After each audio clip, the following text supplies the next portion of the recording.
থোড় ভাজা কিন্তু খেতে খুবই ভালো লাগে, মশলা, চিংড়ি মাছ এ সমস্ত দিয়ে। আজকে আমাদের বাড়িতে থোড় এনেছিল, তো আমি থোড়টা কেটে নিয়েছি প্রথমে, তারপর সিদ্ধ করেছি।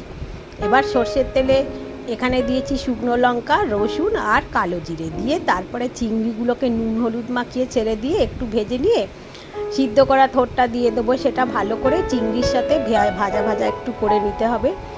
তারপরে পরিমাণ মতো একটু নুন দিয়ে দেবো। সর্ষে, পোস্ত আর কাঁচা লঙ্কা তিনটে একসাথে বেটে এতে দিয়ে দিলাম। এটা খুব ভালো করে মিশিয়ে নিতে হবে। এখন তো এরপরেতে শুধু একটু দিয়ে দিতে হবে 1 চামচ চিনি। চিনিটা অপশনাল, আপনারা দিতে ইচ্ছা করলে দেবেন, না হলে নাও দিতে পারেন। চিনিটা দিলে কিন্তু থোড়টা খেতে খুবই সুস্বাদু হয়।